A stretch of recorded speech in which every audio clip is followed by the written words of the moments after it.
Bonjour, donc nous voilà à notre deuxième séance d'enregistrement. Comme nous l'avons si bien fait dans le cours précédent, l'initiative était d'aider les élèves qui font la classe de terminale, surtout concernant la matière philosophique. L'initiative, en tout cas, est trop noble. Ça nous vient tout simplement du site Ndaragn Info, à savoir aussi la collaboration avec Ousmane Diallo, qui a eu véritablement à participer de la manière aussi la plus décisive. Donc là, je vais attendre. Je pense même qu'il y a des questions qui sont posées. Donc là, je vais écouter les questions. Comme ça, on va partager le savoir-faire avec vous. Voilà. Amis très chers internautes, bonsoir à tous et à tous. En tout cas, bienvenue encore sur le site, donc sur la chaîne Ndaragn Info. Toujours avec les sciences philosophiques, avec le grand philosophe, le fin connaisseur de la philosophie.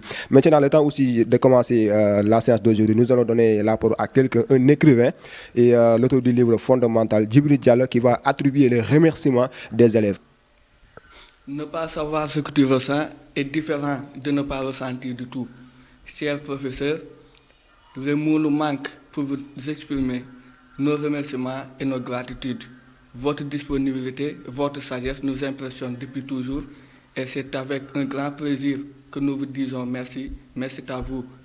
En semant le savoir dans l'esprit de vos frères et sœurs, vous participez par rapport à vos moyens et par rapport à votre niveau de responsabilité à la marche en avant d'une société dont vous faites partie intégrante. Donc merci à vous. Et nous demandons à chaque élève de bien visiter notre site Ndaragn Info. C'est pour vous, c'est pour la jeunesse saint-louisienne. Merci beaucoup. Maintenant, voici les sujets que les élèves ont proposés, donc portant sur 3 sujets. Le premier sujet, donc ça touche donc à la métaphysique. La métaphysique est-elle la science des illusions? C'est le premier sujet, avec le fin connaisseur de la philosophie, Moucheron. Le deuxième sujet, c'est la philosophie ne paraît pas être recherche de savoir, mais dissolution de tout savoir et de tout pouvoir. Et le troisième sujet, certainement va laisser place au doute, donc portant sur le doute est-il un fin à la recherche de la vérité. Voici en tout cas les sujets que les élèves ont eu à proposer donc, à travers cette chaîne Ndaragn Info et à travers le groupe Ndaragn Info aussi. Donc pour remercier encore infiniment M. Diallo, en tout cas remercier aussi Mara, y compris donc, tout le groupe, tout le staff, y compris aussi M. Ousmane Diallo. On ne cesserait tout simplement de le remercier infiniment.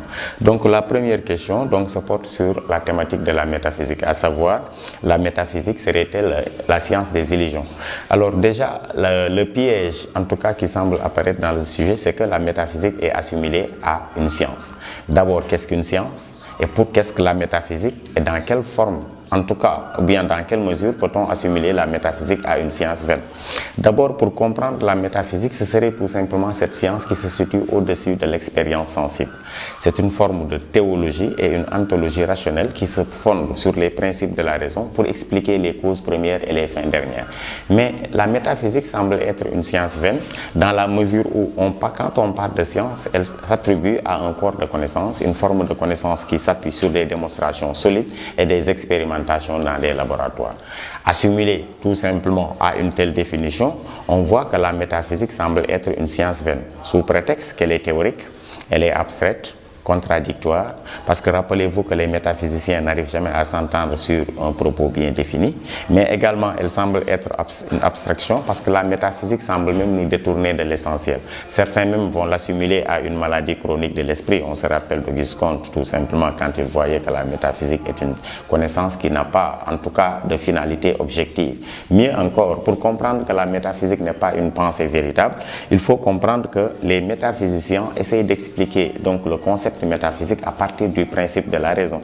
Et vous en conviendrez avec moi que la raison humaine n'a de pouvoir que dans le domaine du sensible, mais dans le domaine au-delà de l'expérience, la raison est vouée à des échecs. Kant même a eu à nous le rappeler dans son ouvrage intitulé Prolegomènes à toute métaphysique à futur.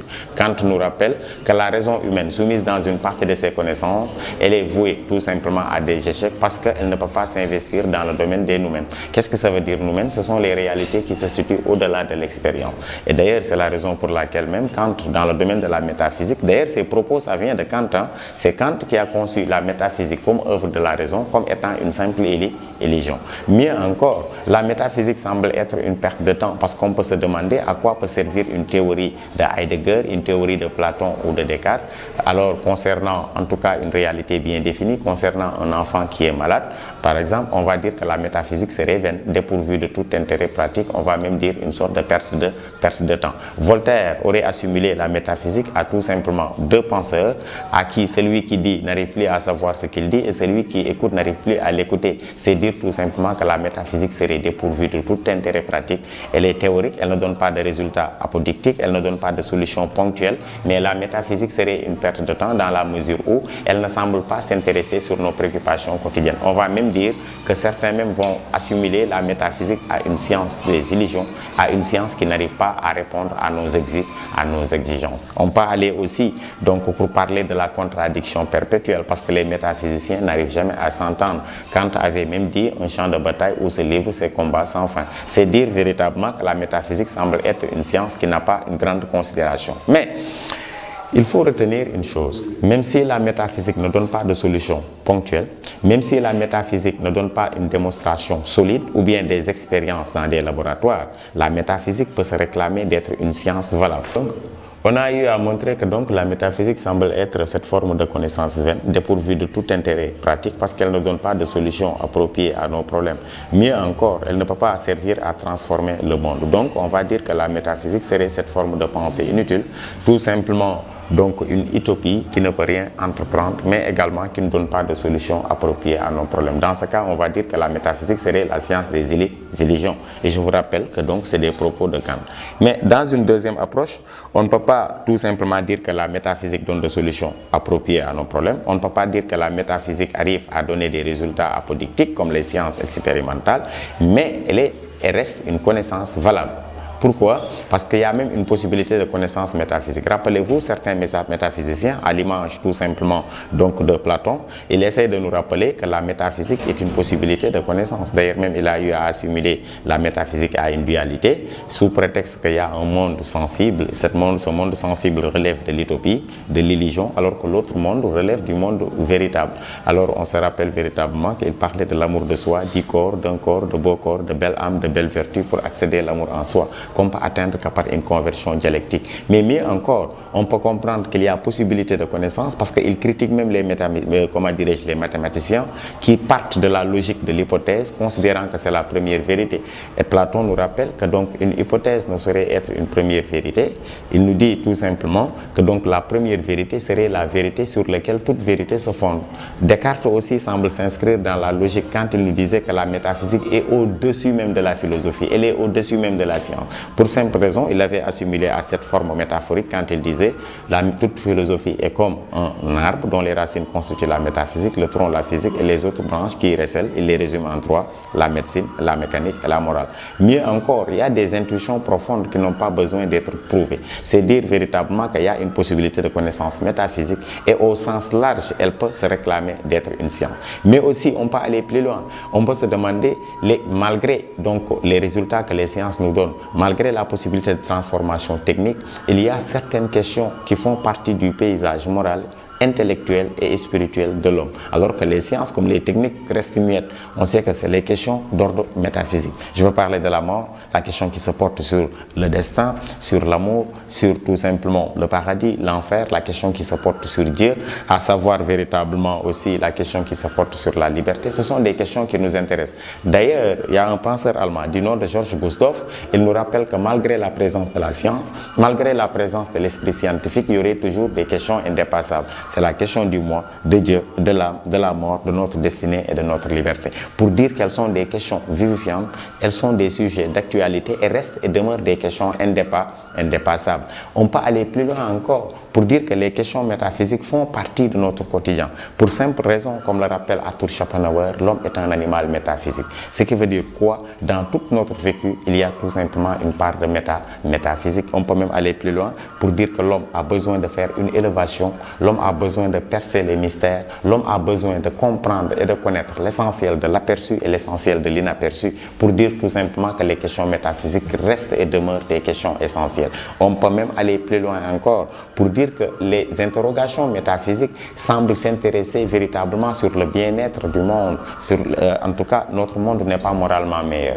Que ce soit tout simplement les guerres, les incompréhensions, l'avancée aveugle de la science. Et donc, on a besoin d'une dose de réflexion métaphysique. Rabelais avait bien rappelé que science sans conscience n'est que ruine. De là, moom laay wax ne xam-xam bokkut ak xam-xam te ko wóolu sa xam-xam te ko ci xam-xam doo tàggoo ci ay jëm-jëm. Xam-xam du lor, xam-xam du gaañ, xam-xam dafay jëriñ. C'est dire tout simplement on a besoin d'un rappel à l'ordre, et ce rappel à l'ordre se passe véritablement par la métaphysique. C'est dire que les questions métaphysiques, pour rappeler tout simplement à la logique du départ, même si elle n'est pas une science qui donne des résultats apodictiques, même si elle ne donne pas une possibilité transformatrice, elle reste une science, une connaissance valable, d'autant plus que l'homme étant un animal métaphysique, mais les questions métaphysiques sont indépassables et font partie de notre existence. Merci donc le grand philosophe. C'était la première question portant sur la métaphysique est-elle la science des illusions. Maintenant, nous en sommes au deuxième sujet portant sur la philosophie ne paraît pas être recherche de savoir, mais dissolution de tout savoir et de tout pouvoir. Alors, rappelons le sujet. La philosophie ne paraît pas être recherche de savoir, mais dissolution de tout savoir et de tout pouvoir établi. D'ailleurs, c'est des propos de Pierre Fougerolas. Il nous rappelle que dans son jaillissement ordinaire, c'est-à-dire dans son apparition première, la philosophie apparaît comme étant une entreprise permanente de déconstruction. Ici, on fait appel à l'attitude critique de la philosophie. On se rappelle que la philosophie se reconnaît par cette forme de pensée rebelle qui semble tout contester, qui semble tout rejeter. D'ailleurs, la philosophie, comme je l'ai dit au départ, c'est comme une sorte de pyronamie incendiaire. Il ne fait que brûler, remettre en cause les vérités anciennes, la tradition, les connaissances, la tradition, la morale, la religion, entre autres. Ça, c'est l'attitude critique de la philosophie. Mais dans cette forme de conception, ici, on va juste apprécier la philosophie comme une entreprise permanente de déconstruction.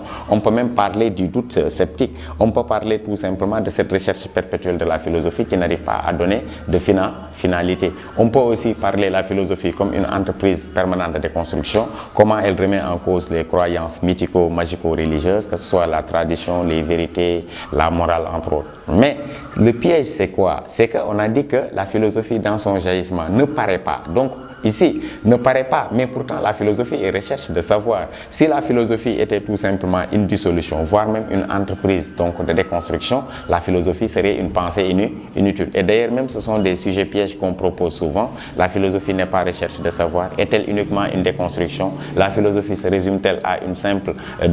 d'ailleurs, ce qu'il faut retenir, nier, contester, douter en philosophie égale toujours vérité. Le philosophe ne conteste pas pour contester. La philosophie est critique, mais elle n'est pas sceptique. La philosophie déconstruit, mais si elle déconstruit de manière provisoire. Et d'ailleurs, pour comprendre cela, dans la deuxième partie, il faut admettre la position rebelle de la philosophie, cette position contestatrice, mais même si la philosophie le fait, elle le fait de manière rigoureuse et méthodique, dont une finalité qui consiste à découvrir la vérité. D'ailleurs, la philosophie déconstruit les faussetés, les illusions, les croyances irrationnelles pour baliser le terrain de la vérité. C'est l'exemple même du doute méthodique qui a pour finalité de déconstruire provisoirement pour accéder au bien fondé. On peut aussi donner l'exemple de la maïeutique socratique, comment il posait des questions pièges à ses interlocuteurs, donc à ce que ces derniers arrivent à reconnaître leur propre ignorance. C'est dire tout simplement que la philosophie, je l'ai dit, d'ailleurs même elle déconstruit pour mieux construire. Donc elle doit déconstruire les faussetés, les croyances irrationnelles, les contre-vérités, les vérités qui n'ont pas de fondement pour y accéder. Et même si elle est sacrilège, elle viole le sacré, c'est dans la mesure où elle veut éclairer le sacré. Parce que la philosophie, donc, essaie de voir la validité et la légitimité de nos connaissances et croyances en vue de donner son assentiment.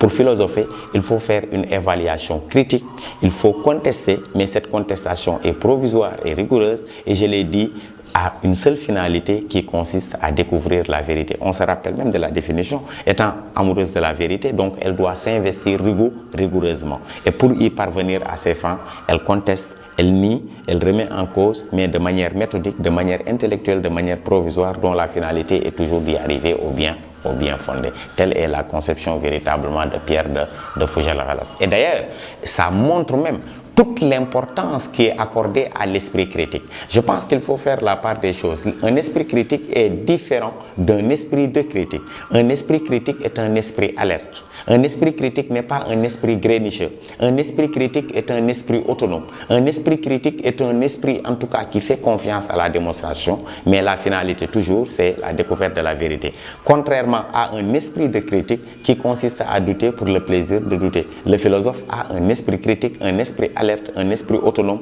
qui consiste à fouiller, à vérifier de manière rigoureuse, méthodique pour y parvenir à la vérité. Et Descartes même a donné la solution. Il faut diviser l'ensemble des difficultés que vous examinerez en autant de parcelles qu'il se pourrait, qu'il serait requis pour mieux les résoudre. Ayant un panier rempli de pommes de terre dont les uns sont saines et les autres sont pourries, il faut commencer par renverser le panier. Donc le philosophe, il fait un tri, une évaluation critique pour parvenir à ses fins. Et la finalité, c'est toujours la découverte de la vérité. Même si cette vérité n'est pas quelque chose dont on arrête devant, mais une quête rigoureuse. Voilà. C'était le deuxième sujet qui vient d'être expliqué. La philosophie ne paraît pas être recherche de savoir, mais dissolution de tout savoir et de tout pouvoir. Maintenant, nous allons boucler cette séance d'aujourd'hui avec le troisième sujet, portant ou laissant place au doute. Le doute est-il un frein à la recherche de la vérité? Voilà, pour entamer le troisième sujet ou la troisième question, alors une raison aussi de plus pour rappeler l'initiative de l'émission. L'initiative, je l'ai dit, c'est tout simplement pour aider les élèves qui sont en classe de terminale, surtout la matière comme la philosophie, et il y aura même d'autres séances dans d'autres matières et d'autres profs qui vont intervenir. On rappelle aussi, je pense que aussi, on parle de 600 abonnés, mais ça doit être des milliers même. Donc là, c'est l'initiative, c'est vous aider. Donc là, je pense qu'il faut en convertir tout simplement pour donner satisfaction à vous. Alors maintenant, pour entamer la troisième question, avant d'abord, j'aimerais remercier encore le site de Naragne Info. Et je vous demande donc de suivre donc, ces jeunes. Ils font un travail remarquable. Des jeunes étudiants talentueux, qui savent ce qu'ils veulent, qui sont très déterminés à vous servir. Donc là, il faut les remercier infiniment. Remercier aussi Ousmane Diallo de l'initiative qu'il a eu à prendre. Et je pense que tous les Saint-Louisiens devraient prendre une telle option, c'est-à-dire participer. On ne doit pas dire tellement ce que l'État devrait faire pour nous, mais ce que nous devrons faire pour notre État, contribuer à la bonne marche de notre cité. Alors, pour la troisième question, on va s'intéresser sur le doute. Il s'agit de savoir, est-ce que le doute pourrait constituer un frein à la recherche de la vérité? Et je dis qu'il faut toujours avoir la possibilité de pouvoir démanteler le piège du départ. Déjà, le doute a deux significations. D'ailleurs, je vais commencer, parce que cette définition, si on nous dit que le doute freine l'élan de la recherche de la vérité, c'est parce que le doute est défini au sens ordinaire. Au sens ordinaire, le doute est défini comme étant un sentiment d'hésitation à se prononcer entre une vérité et une fausseté. À partir de là, le doute semble être même une sorte de paralysie du corps et de l'esprit. Mais mieux encore, certains même vont dire que le doute semble être un frein à l'élan de la recherche de la vérité, parce que le doute en résulte ce qu'on appelle une double conséquence. Une conséquence théorique et une conséquence pratique. La conséquence théorique serait que le fait de tout douter pourrait constituer un frein à la recherche de la vérité. La conséquence pratique, le doute sceptique pourrait constituer ce qu'on appelle tout simplement, donc peut mener à l'inaction, pourrait mener également à une paresse, voire même une oisiveté intellectuelle. Et je pense que l'exemple de l'âne de Bouradin au XIVe siècle donc, est significatif. L'âne qui avait faim, qui avait soif, hésitant entre le manger et le boire, il était devant, au milieu d'une botte de faim et un seau d'eau, alors qu'il n'arrivait pas à faire un choix, il avait crevé même par mourir. Ça veut dire quoi? Incapable de faire un choix. C'est dire tout simplement que donc le doute semble être conséquent, semble être même en tout cas un frein à la recherche de la vérité. Toujours dans cette logique, on peut faire appel à Pirondelli. Pirondelli, un philosophe grec du 5e siècle, nous disait que donc l'homme ne peut y accéder à la vérité. Il nous disait même qu'il faut faire une renonciation à la recherche de la vérité, parce que la vérité n'est pas le domaine de compétence des êtres humains. Il nous disait qu'il faut faire tout simplement une renonciation à toute recherche de vérité. L'homme ne peut y accéder. Il nous disait qu'il ne faut même pas faire confiance à nos sens. Il nous disait qu'il ne faut rien admettre comme vrai. Il faut tout douter et douter de manière éternelle. Et d'ailleurs, pour comprendre ce fameux doute sceptique, on nous dit que donc il s'agit s'agit de douter pour le plaisir de douter. C'est-à-dire, donc, aucune vérité, donc on ne peut l'entreprendre, aucune vérité n'est possible et l'homme ne peut accéder à aucune vérité. Cela dit quoi? Cela pousse à la paresse, cela freine même l'élan de la recherche de la vérité. Et d'ailleurs, Balthazar de Grancy nous le rappelle, il dit que toute action qui se fonde du doute sont dangereuses, mieux vaut s'en abstenir. Ce qui veut dire quoi? Le doute en résulte des conséquences et le doute même empêche d'en connaître. D'ailleurs, on a eu à parler du scepticisme qui consiste à douter pour douter, mais également le doute même peut aboutir au nihilisme. De quoi il s'agit? Nier pour le plaisir de nier. Vous vous rappelez même les trois philosophes de soupçon que Paul Ricoeur avait rappelés, Nietzsche, Marx, Freud. Il nous rappelle tout simplement que ces derniers ont eu à tout nier, leur existence, l'existence même de Dieu. Ils ont eu à tout contester, la morale, la religion. On se rappelle de Nietzsche quand il disait il faut vivre au-delà du bien et du mal. Nietzsche également, c'est lui qui avait clamé et annoncé la mort de Dieu depuis longtemps. On se rappelle de Marx qui nous dit que la religion est l'opium du peuple. On se rappelle de Sigmund Freud qui nous dit que la plus grande illusion de l'humanité, en tout cas, c'est la religion, pour dire tout simplement que le doute en résulte des conséquences et empêche même de connaître. Mais j'avais eu à donner la première définition du doute et cette définition que j'avais donnée n'était pas philosophique mais une définition venant de la sagesse populaire, c'est-à-dire donc de l'opinion. Mais la deuxième définition que je vais donner la définition philosophique. D'ailleurs, le doute, ça vient du mot latin dubutare.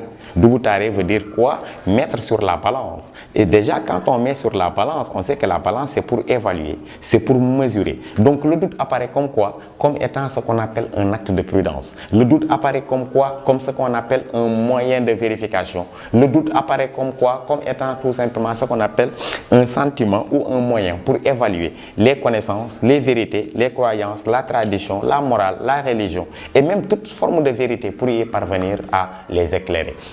Les exemples ne manquent pas. Et Descartes, s'il fait l'usage du doute, ce n'est pas pour une fin, en tout cas personnel, mais s'il fait l'usage du doute, c'est pour parvenir à la vérité. D'ailleurs, même Descartes a eu à le montrer. Il dit que donc je douterai jusqu'à ce que je découvre ce qui résiste à mon doute. Quelque chose qui résiste à mon doute, c'est-à-dire on peut commencer par non, par douter, parce qu'on n'a pas de preuves requises, mais dès qu'il y a la clarté, l'évidence, la distinction, le non qu'on avait adopté au départ, on le remplace à un oui. Et Descartes même nous le rappelle encore, il a eu à tout douter, tout remettre en cause pour y parvenir à la vérité. Mais Descartes le dit, le doute doit être temporaire, le doute doit être méthodique. Je veux dire par là, quand je dis temporaire, ce n'est pas un doute définitif comme le voulaient les sceptiques, mais temporaire, c'est-à-dire de manière provisoire pour arriver à une fin, mais aussi de manière intellectuelle et rationnelle. Et d'ailleurs, Descartes en donne toujours un exemple. Il dit que seul le doute permet de distinguer le vrai du faux, seul le doute permet de distinguer le bien du mal. Qu'est-ce que dire? Le doute permet de distinguer le vrai du faux, c'est-à-dire permettant de faire une investigation rigoureuse pour parvenir à la vérité,